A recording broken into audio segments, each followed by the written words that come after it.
इसका ये ऊपरी भाग हो गया एंथर, जिसे हिंदी में कहते हैं पराग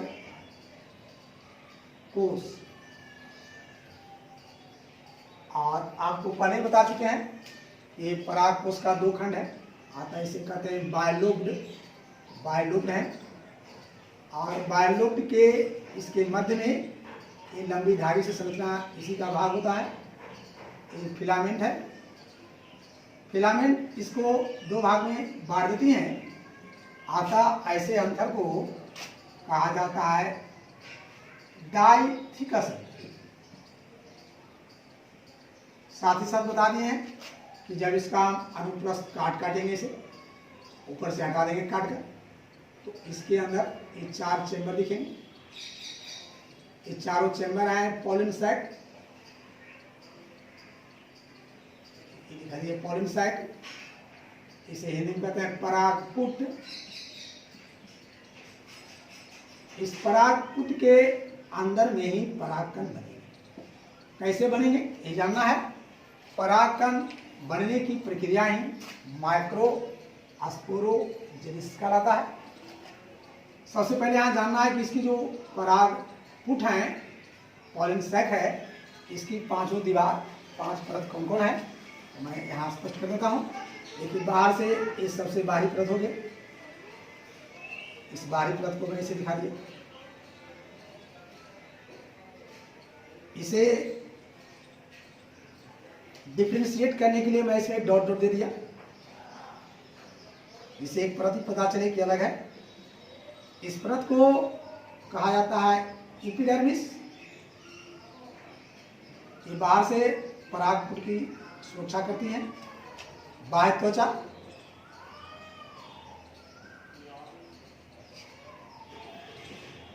इसके बाद दूसरी परत होती है, इस दूसरी परत को इंडोथेसियम कहते हैं। इंडोथेसियम की कोशिका को मैं स्पष्ट तरह से दिखा दे रहा हूं। ये इंडोथेसियम है, ये पहली परत हो गई।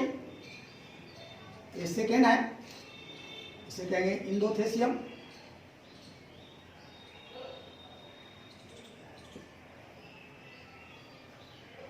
सेकेंड परत है।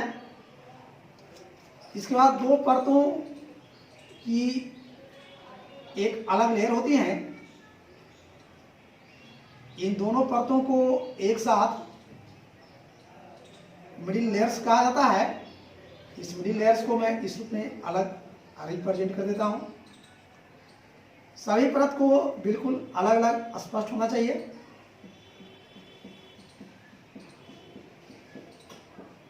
ये दोनों परत हैं, इन दोनों परतों को एक साथ कहते हैं मिडिल लेयर्स। ये मिडिल लेयर्स हैं, दो परत हैं और मध्य में है, आता है इसे कहते हैं मिडिल लेयर्स,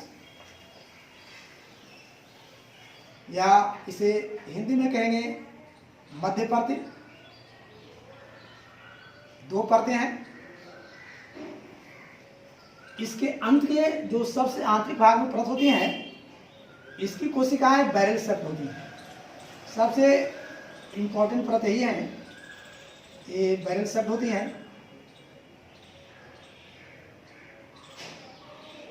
इसका दोनों किनारा संकीर्ण होता है और मध्य का भाग जरा चौड़ा होता है।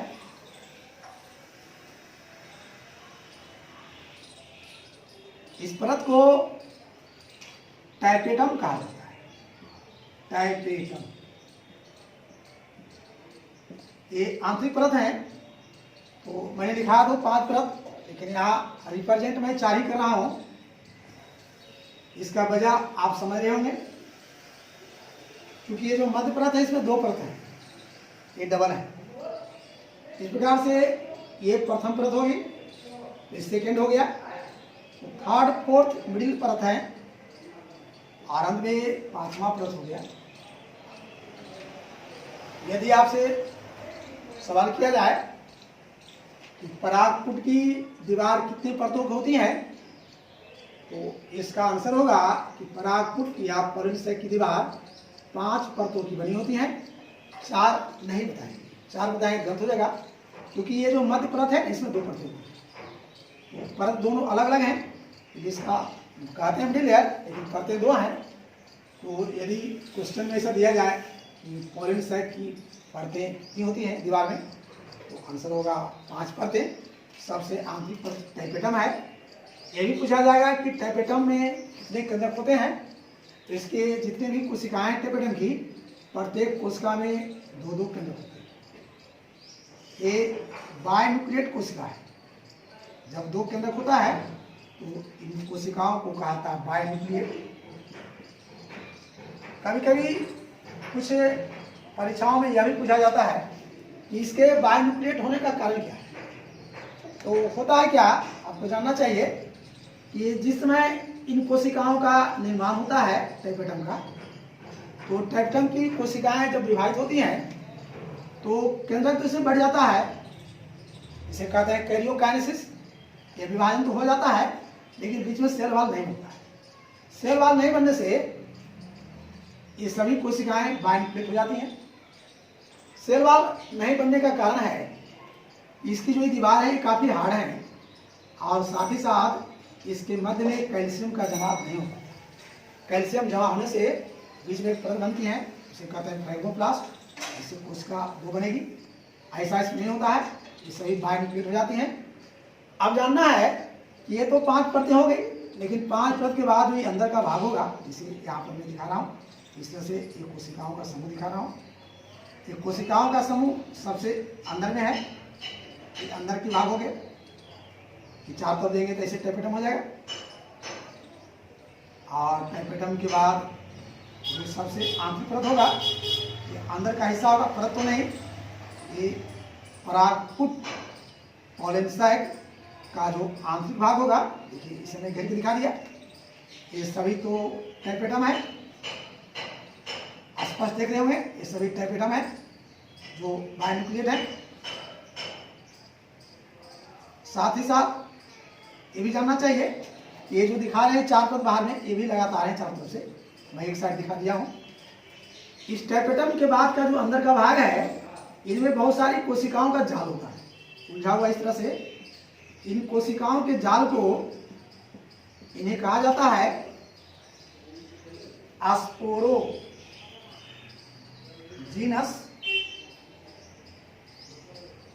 टिश्यू। ये ऊतक हैं, इन्हीं ऊतकों से परागकण बनेगा। एक तरह से इन्हें मैं कह सकता हूँ कि परागकण को उत्पन्न करने वाली कोशिकाओं का समूह है।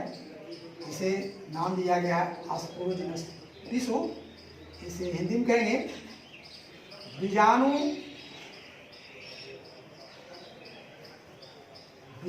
जनन ऊतक।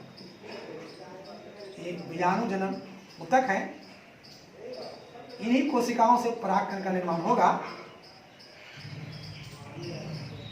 इसी दौरान आपको यह इस बात की जानकारी होनी चाहिए, ये जो एस्पोरोजीनस टिश्यू है, जब ये सभी विभाजित होकर अलग अलग कोशिका बनेगी, तो इन्हीं से बाद में जो निर्माण होगा, उन सभी कोशिकाओं को कहते हैं माइक्रो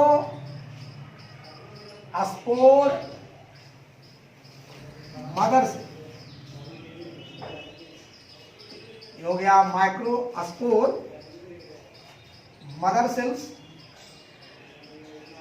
एस्पोरोजीनस टिश्यू से ही बनती हैं माइक्रोस्पोर मदर सेल्स।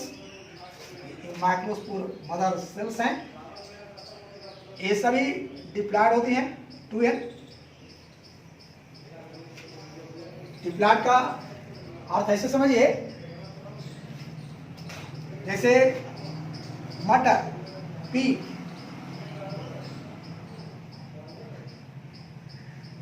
इस मटर की प्रत्येक कोशिका में 14 गुणसूत्र पाए जाते हैं।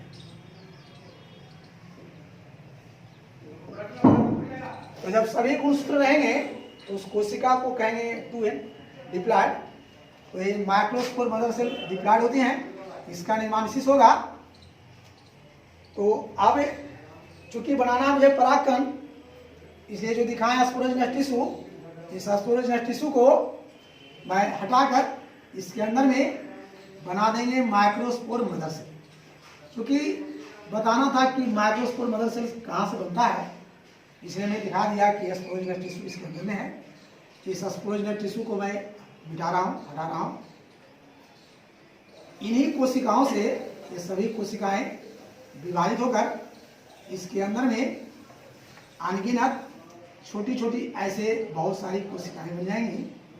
इन्हीं कोशिकाओं को कहा जाता है माइक्रो स्पोर मदर सेल। तो आप सभी 4 पॉइंट तो लिख चुके होंगे, 4 पॉइंट में लिखा दिया था। 4 के बाद जो 5वां होगा उसे 5वें पॉइंट को मैं दिखा दे रहा हूं, इसको आप नोट कर लें।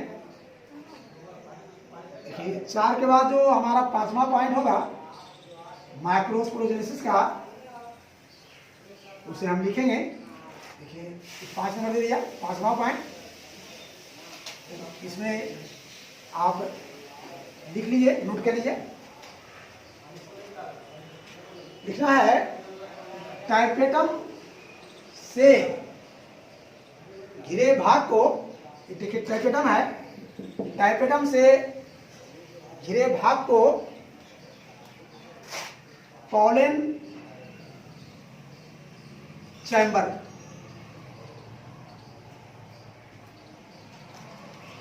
कहा जाता है। 6 पॉइंट लिखेंगे। इस पॉलन चैम्बर में ऊतकों की जाल होती हैं, कोशिकाओं की जाल होती हैं।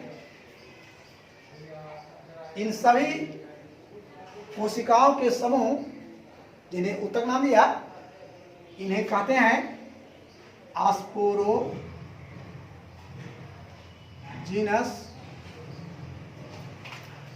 टिश्यू।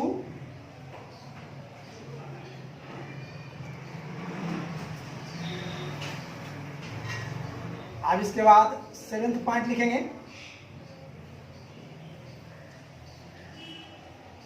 स्पोरोजिनस ऊतक से विभाजन के बाद अनगिनत छोटी छोटी कोशिकाएं बनती हैं। इन सभी कोशिकाओं को लिखेंगे, इन सभी कोशिकाओं को माइक्रो स्पोर मदर सेल्स कहा जाता है। ये सभी जो माइक्रोस्पोर मदर सेल्स हैं, ये द्विगुणित कोशिका होती है। इसमें यहां लिख देंगे, ये द्विगुणित, जिसे अंग्रेजी में कहते हैं डिप्लॉयड, ये डिप्लॉयड कोशिका है। साथ ही साथ इसे संकेत के रूप में हम 12 लिखते हैं, कहा जाता है। ये सभी डिप्लॉयड यही कोशिका है, इन्हें हम माइक्रोस्पोर मदर सेल कहेंगे। यह माइक्रो स्पोर मदर सेल। इन्हें शॉर्ट में MMC भी कहते हैं। इसे मैं आगे देता हूं, इसे संक्षेप में MMC भी कहेंगे, माइक्रो स्पोर मदर सेल। परागकण को उत्पन्न करने वाली यही कोशिका। यदि आपसे पूछा जाए कि परागकण का निर्माण किन कोशिकाओं से होता है, तो इसका सीधा आंसर होगा कि परागकण का निर्माण करने वाली जो कोशिका है वह है माइक्रोस्पोर मदर सेल, MMC। तो अब आगे लिखेंगे पॉइंट 8।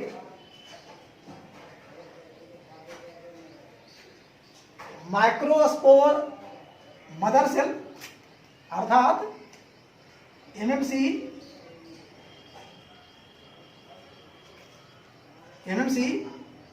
में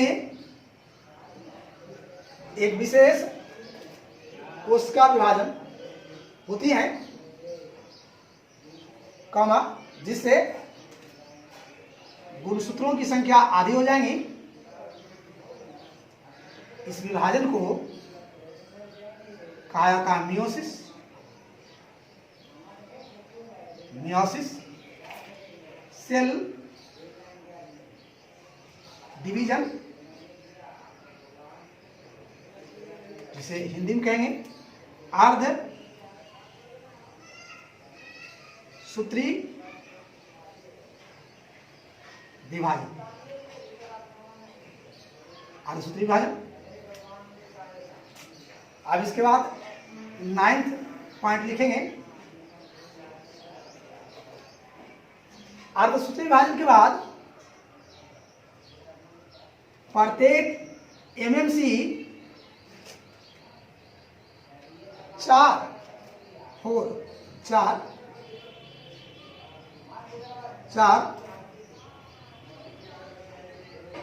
आगुणित कोशिकाएं बदल जाती हैं।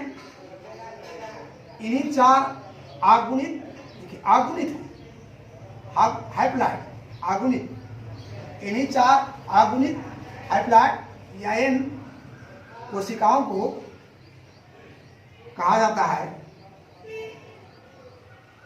पॉलन ग्रेन परागकण। लेकिन ये सभी परागकण जिस समय बनते हैं अलग नहीं रहते हैं, सब एक साथ रहते हैं। आताई से एक साथ पॉलन टेट्राड भी कहा जाता है। इतना लिखेंगे पॉइंट 9 तक। अब ये कैसे पॉलन टेट्राड बना, इसे मैं फिगर बनाकर स्पष्ट कर देता हूं। इसे आप देख लीजिए। देखिए ये हो गया हमारा स्टामेन, इसके हो गए एंथर। प्रत्येक एंथर का 2 लोब, लोब में एक परागपुट एक जोड़ी। इस तरह से एक एंथर में 4 परागपुट हैं, पॉलन सेक है। इसकी दीवार में 5 परतें हैं। इन 5 परतों को दिखा दिया। बाहर से एपिडर्मिस, एंडोथेलियम, मिडिल लेयर, टेपेडम।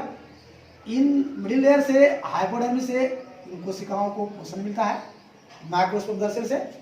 इस टेपेडम का रोल बताएंगे। परागकण की एक दीवार बनाती है, हम लास्ट में क्लियर करेंगे।